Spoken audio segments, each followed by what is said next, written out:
Salut les solides, moi c'est Antonin, je suis ostéopathe et si je suis là aujourd'hui, c'est pour vous rappeler que votre dos est solide, que votre corps est solide et qu'il faut oser bouger.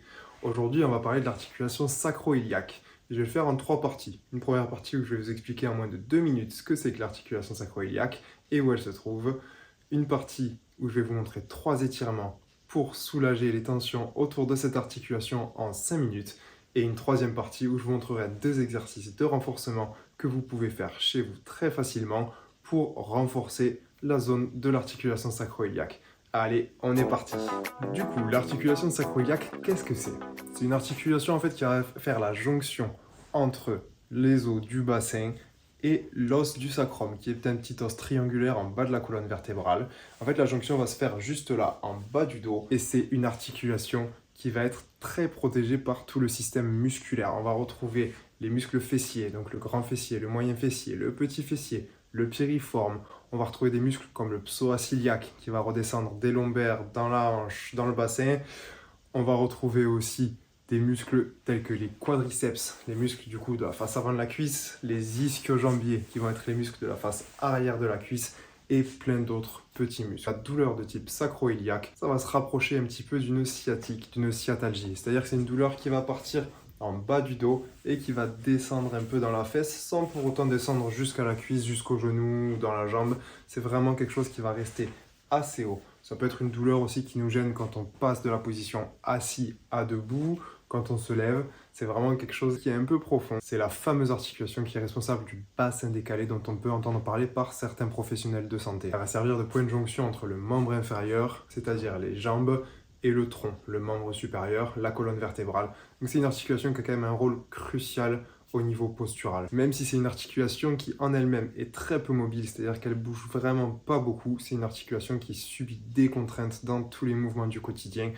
Donc forcément, quand c'est un petit peu inflammé dans cette zone, on va la sentir. Par rapport à tous les muscles qui l'entourent, on peut facilement comprendre que c'est une articulation qui aura besoin d'un gros travail musculaire pour se sentir en pleine forme. Allez, on est parti pour les 3 étirements en 5 minutes pour soulager la sacro-iliaque. Ok, pour ce qui est du premier étirement, on va d'abord étirer les ischio-jambiers, c'est-à-dire la partie arrière de la cuisse. Et pour ça, on va le faire tout simplement en position assise. On va venir fléchir la jambe qu'on ne veut pas travailler et on va simplement se pencher vers l'avant pour essayer d'attraper le pied. Alors, je sais que tout le monde n'aura pas la souplesse nécessaire. Déjà, l'intention, c'est de garder le genou bien plaqué sur la table, avoir le buste dans une position relativement droite dans l'axe de la jambe et on va essayer de se pencher doucement pour saisir la cheville et se laisser pencher vers l'avant. Il faut qu'on sente que ça tire derrière la cuisse. Ok, donc là cette position on va la maintenir pendant 1 minute. On pense à respirer calmement et on va essayer de gagner en amplitude. L'idée étant que ça tire doucement derrière la cuisse sans que ça fasse mal. Il faut que cette position, on puisse la garder et qu'elle se reste confortable.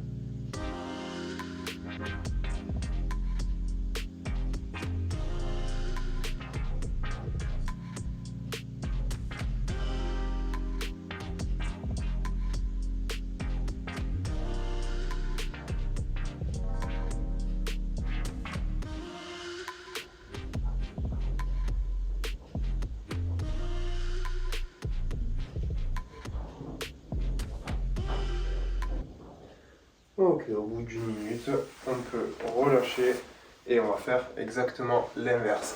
Donc la même chose, on vient replier la jambe, on maintient ce genou le plus proche possible de la table, plaqué sur le sol si possible, et on vient pencher doucement son corps de la même manière pour saisir la cheville.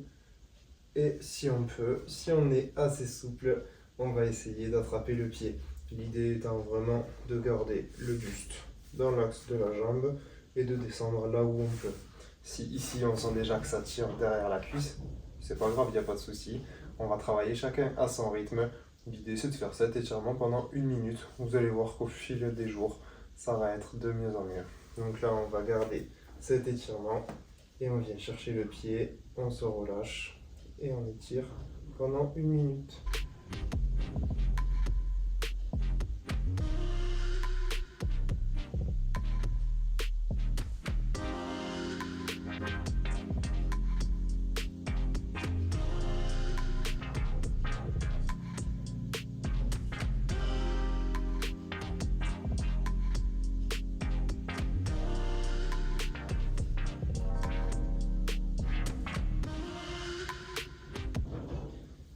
Si on est un petit peu feignant et que c'est trop long de faire 1 minute par jambe, on peut aussi éventuellement faire le même étirement en utilisant les deux jambes d'un coup. Donc là, de la même manière, on vient se pencher dans l'axe, on tend les deux jambes, on garde les genoux le plus proche possible du sol et on vient là où on peut. Si ici ça tient déjà dans les ischios, c'est pas grave, on y reste. Par contre, si on peut descendre le plus loin possible sans se crisper et en restant le plus relâché possible, on le fait. Et dans cette position, on pourra rester 1 minute plutôt que de faire les 2 fois 1 minute que j'ai fait.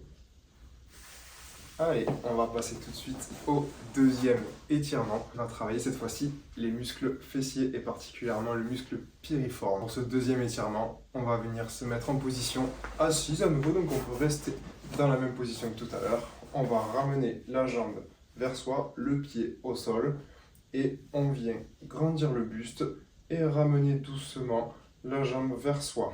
Donc en fait ici ma main va faire un appui, celle-là va créer un contre-appui, ce qui fait que mon genou va se diriger vers mon épaule droite. Donc là c'est mon genou gauche qui se dirige vers mon épaule droite quand je le ramène. Donc simplement on va sentir l'étirement qui se fait ici au niveau du fessier. Cette position on va la garder pendant 1 minute.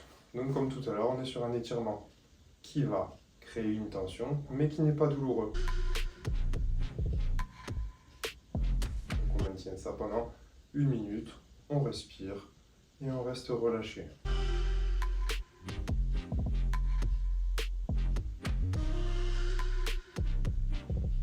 Si on arrive à gagner un petit peu en amplitude, on peut continuer à pousser sur la jambe. L'idée c'est vraiment de garder le pied complètement au sol derrière la cuisse tout en ramenant la jambe vers soi.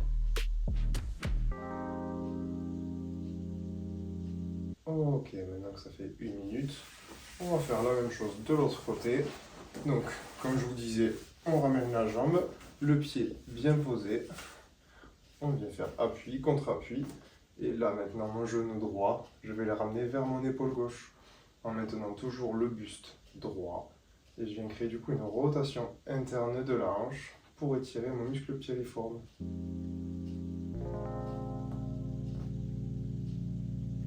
Donc cette position, comme celle d'avant, on va la garder pendant 1 minute.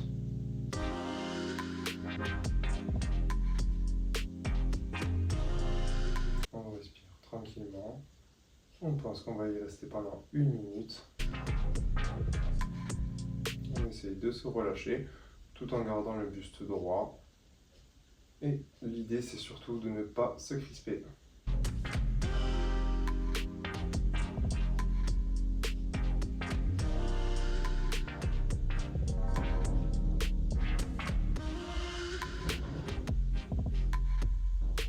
Ok, on peut relâcher, ça fait 1 minute. Maintenant qu'on a fini ce deuxième étirement, je vais vous montrer le troisième étirement qui va concerner cette fois le muscle psoas. Pour ce troisième étirement, on va venir travailler au niveau du psoas et du coup on va venir se mettre en position de fente simplement. Donc on vient positionner le genou qui va travailler au sol, l'autre genou en avant. L'idée c'est pas de rester dans cette position de fente, c'est vraiment de créer une bascule un petit peu en appui sur sa jambe ici, en créant une légère rotation vers la droite, donc en gardant le buste dans l'axe de cette jambe. On va commencer à sentir un étirement vertical ici, donc on est bien au niveau du psoas. Si jamais ça tire suffisamment, on peut rester juste dans cette position. On a la possibilité aussi de créer une contrainte supplémentaire dans l'étirement en mettant sa main vers le haut, ce qui va accentuer l'étirement au niveau du psoas. Donc voilà, on va maintenir la position d'étirement ici pendant 1 minute. Donc moi là, je sens que mon psoas tire déjà dans cette position. Je ne vais pas chercher à mettre le bras en l'air. On va simplement garder le bras relâché, mon buste légèrement tourné vers la droite. Et je sens du coup que ça tire à gauche ici, dans la hanche. On peut toujours gagner en amplitude petit à petit au fur et à mesure que le muscle se déverrouille. On va gagner en amplitude. L'idée c'est toujours de ne pas avoir de douleur. Et là vous voyez qu'on peut gagner un petit peu en extension de hanche, ce qui va créer un étirement légèrement plus important au niveau du psoas. Ok, quand on a fait ça pendant 1 minute, on vient relâcher, on retourne dans la position de départ. Et là, on va inverser les genoux pour faire l'étirement de l'autre côté. Donc là, de la même manière, Je vais tourner légèrement mon buste vers ma jambe gauche, me pencher en avant. On va sentir l'étirement du coup à droite cette fois-ci. Et on est parti pour 1 minute d'étirement.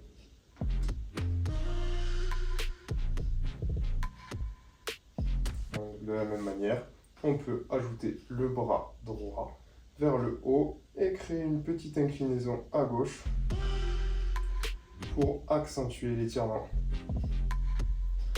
Petite inclinaison, le bras en haut, c'est vraiment des facteurs qui vont servir à augmenter l'étirement du muscle si jamais on ne ressent pas un bon étirement déjà dans cette position.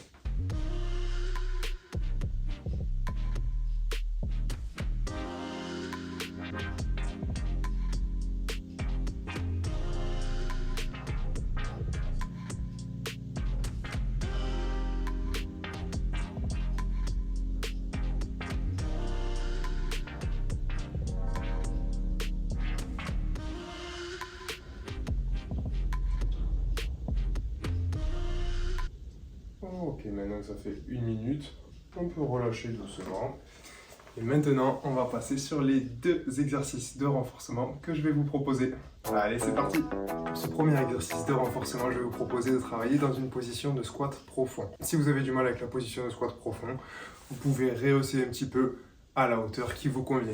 Donc l'idée, c'est de partir de cette position de squat profond avec les mains jointes, les coudes dans les genoux.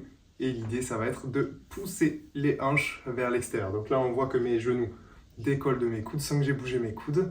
Et on va relâcher. On va répéter ça 6 fois et 2 fois cette série.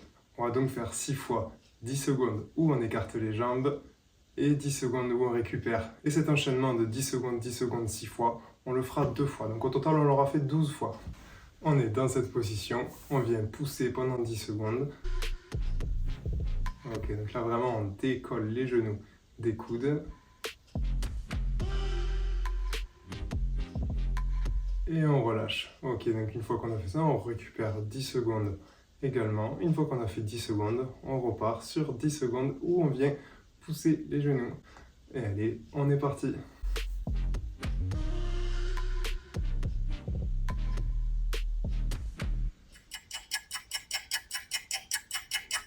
Ok, on relâche au bout de 10 secondes, on récupère 10 secondes.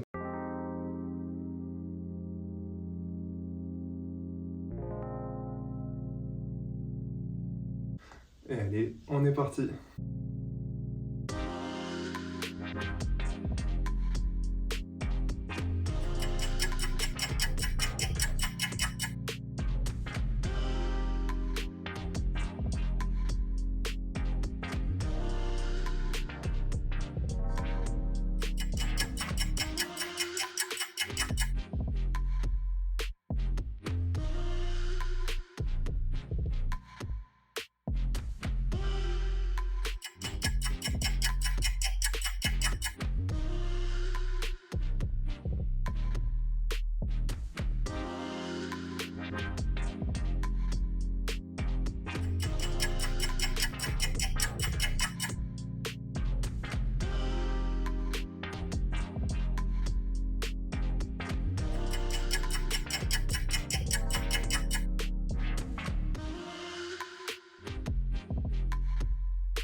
Évidemment, entre 2 séries, on va se relever, on fait bouger un petit peu les jambes pour se déverrouiller et ensuite on va repartir sur de nouveau 6 fois 10 secondes, 10 secondes. Allez, on est reparti. Donc de la même manière, en position de squat profond, on vient pousser ses genoux vers l'extérieur pendant 10 secondes.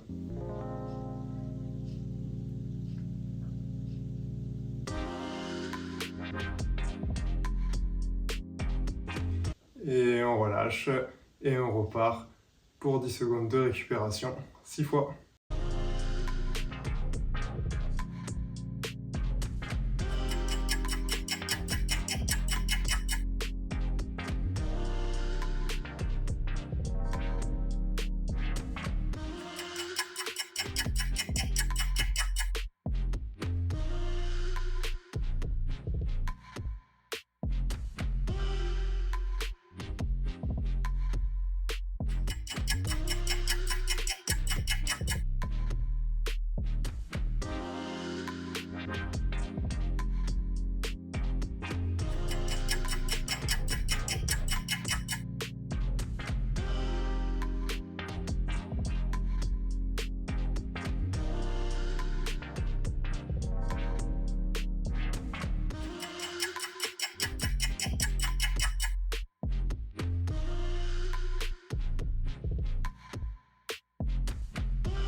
Allez, super, ça fait du coup maintenant 4 minutes qu'on fait cet exercice, on va pouvoir passer au suivant. On est parti. Et pour le prochain exercice, rien de plus simple qu'un gainage planche. C'est-à-dire qu'on vient positionner ses bras parallèles, on les pose au sol, on vient bien rentrer les fesses, on n'est pas à bomber à fond, on n'est pas à cambrer le dos, on est vraiment sur une position de gainage actif. Donc cette position, on va la maintenir pendant 30 secondes.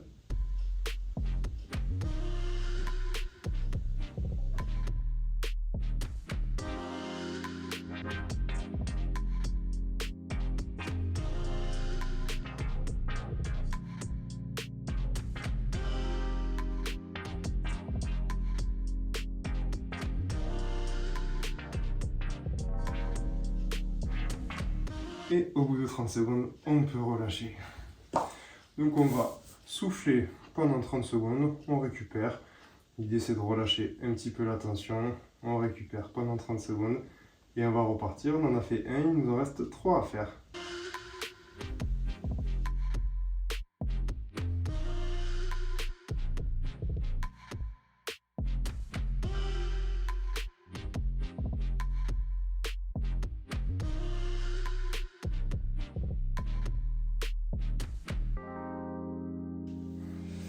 Et on est reparti en position. Donc comme tout à l'heure, on ne creuse pas, on ne bombe pas, on est sur un gainage statique, il n'y a pas de dynamique.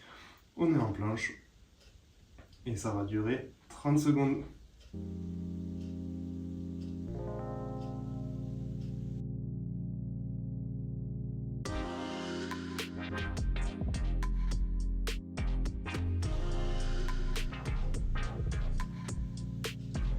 Ok, on relâche, ça fait 30 secondes, on récupère 30 secondes, il en restera encore 2 à effectuer.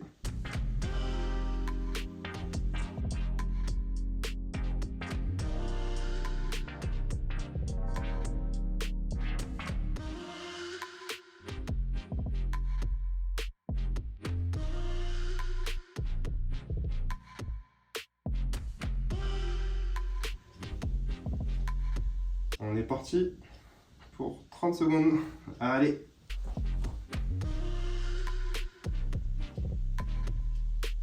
Donc toujours la même qualité au niveau du mouvement. On est gainé, on serre les abdos. On ne cherche pas vraiment à creuser, à sortir les fesses. Il faut qu'on soit vraiment sur quelque chose. Ou presque on arrondit un petit peu le dos. On arrondit un petit peu le dos sans pousser les fesses.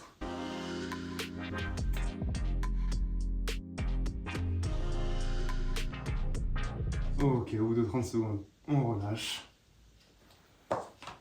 Encore 30 secondes de récupération et on partira pour la dernière série.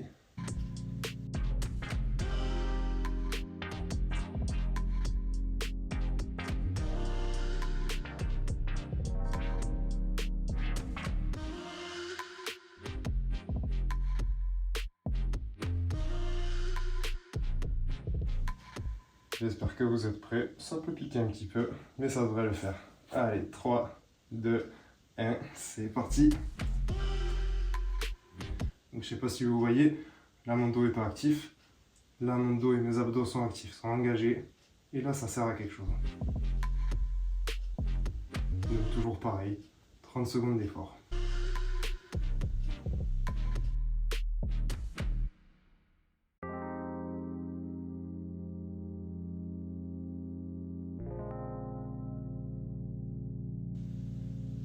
Ok, félicitations à tous.